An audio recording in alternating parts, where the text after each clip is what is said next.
ഈ പർവ്വതമാണ് പരിശുദ്ധ ഖുർആൻ ഇറങ്ങിയ പർവ്വതം. മഹാനായ ജിബ്രീൽ അലൈഹിസ്സലാത്തു വസ്സലാം വന്നുകൊണ്ട് അല്ലാഹുവിന്റെ ഹബീബിനെ കെട്ടിപ്പിടിച്ചുകൊണ്ട് ഇഖ്റ ബിസ്മി റബ്ബിക്കല്ലദീ ഖലഖ് ഖലഖൽ ഇൻസാന മിൻ അലഖ് ഇഖ്റ വറബ്ബുക്കൽ അക്രമുല്ലദീ അല്ലമ ബിൽ ഖലം എന്ന് ഓതി കേൾപ്പിച്ച പരിശുദ്ധമാക്കപ്പെട്ട ഹിറാ പർവ്വതമാണ്, ജബലന്നൂർ എന്ന് പറയുന്ന പർവ്വതമാണ് നമ്മുടെ നേരെ കൺമുമ്പിൽ കാണുന്നത്.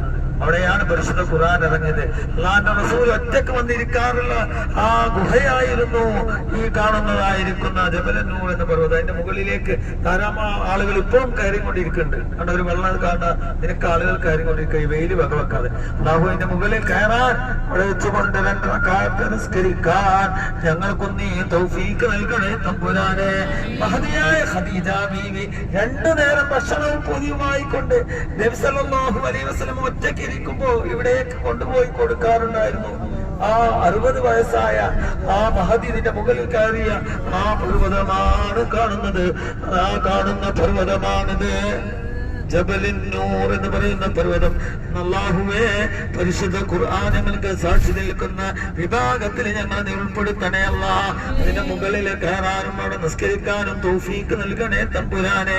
അല്ലാഹുവേ, നിന്റെ ഹബീബ് അതുപോലെ ജിബ്രീൽ അലൈഹിസ്സലാമൊക്കെ വന്നിറങ്ങിയ പർവ്വതമാണ്.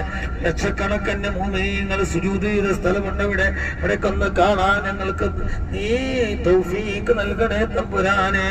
ഇതാണ് പ്രിയമുള്ളവരെ